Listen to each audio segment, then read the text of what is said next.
The Phillies, who also play in the NL East, will move to the playoffs. One of their players was here to give a lecture about his book, and we were able to have our own Kelly Dixon there to get the story. Kelly, what do you have for us?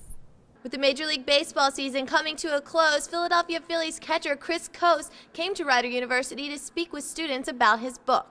Chris's book, The 33-Year-Old Rookie, gives fans a look at his journey of over a decade in the minor leagues, winter baseball, and his rise to finally step into the batter's box as a big league catcher for the Philadelphia Phillies.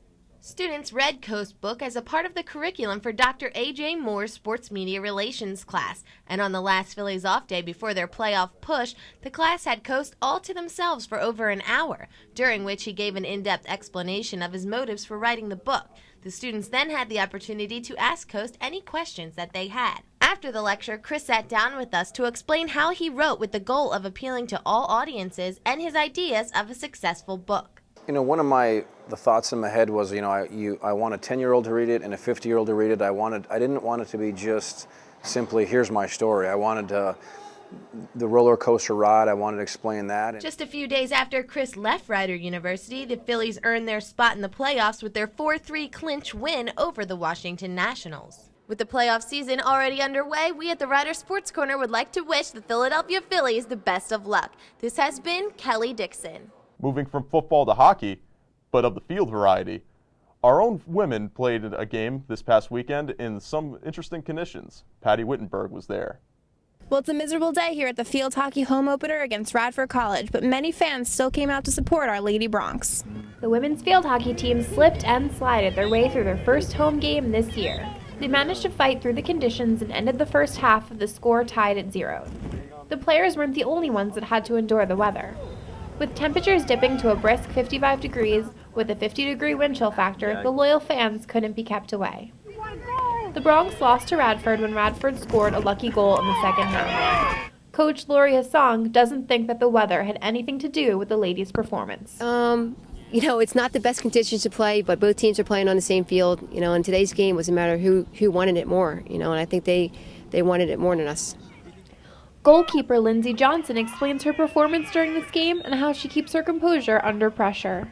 Even though we lost, it's a little bit of a heartbreaker, but and we didn't do necessarily what our game plan was.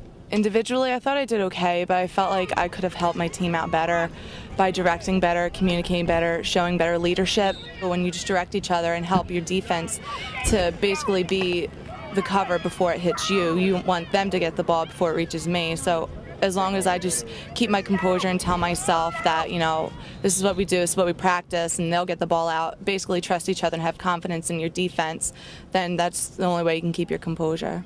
Both Hassong and Johnson agree that a loss like this is not only a physical thing, but mental as well. Today we weren't ready to play. The Radford just totally out-hustled us to every ball, and we weren't prepared to play mentally. You just mentally prepare yourself as best as you can, and of course you come out extremely upset and ready to go, and you're angry and you're aggressive, and you just take that out. And a loss like this, I'll just take out in the next team. So I'm ready. I'm going to start mentally preparing myself now. The Lady Broncs played a good game but lost 1-0 on a very sloppy field. From Lawrenceville, this is Patty Wittenberg, Rider Sports Corner. The field hockey team will host Georgetown and LaSalle this week. Hopefully the field will be in better shape than it was versus Radford. Our own basketball team has been hard at work trying to schedule some big-time opponents. Patty Wittenberg was out and about trying to talk to people who are getting ready for the season. Today the men's basketball schedule came out, and I wanted to see if everyone was as excited as I am. The Bronx Zoo, home of the Rider Broncs and NBA newcomer Jason Thompson. We've all been to a game bleeding cranberry with pride, and finally the 2008-2009 season schedule has been released so that we can start planning which games we'll be attending this year. Coach Tommy Dempsey and Karen Torsha were able to tell me what goes into the scheduling process and how they get people to come to our home games. Scheduling is one of the biggest challenges of the job because one of the things you're looking for is home games, because you want to have a variety of home games for your fans and alums and boosters and people like that. So, and getting people to come here is very difficult because it's been a very hard place for people to win, over the past several years. Our history and tradition here, when, you know, you've been here when the gym is packed. It's a loud, crazy place. People don't like to come here because the fans are right on top of the players. When you're taking the ball out of bounds on the opposite side of the court, you got people screaming in your players' ears.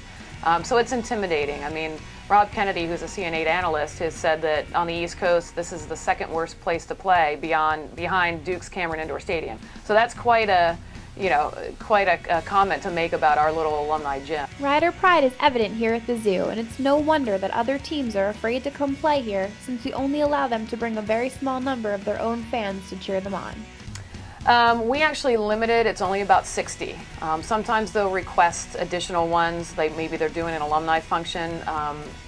We actually ask, anyone who calls in for tickets, we ask them, are you a Rider fan?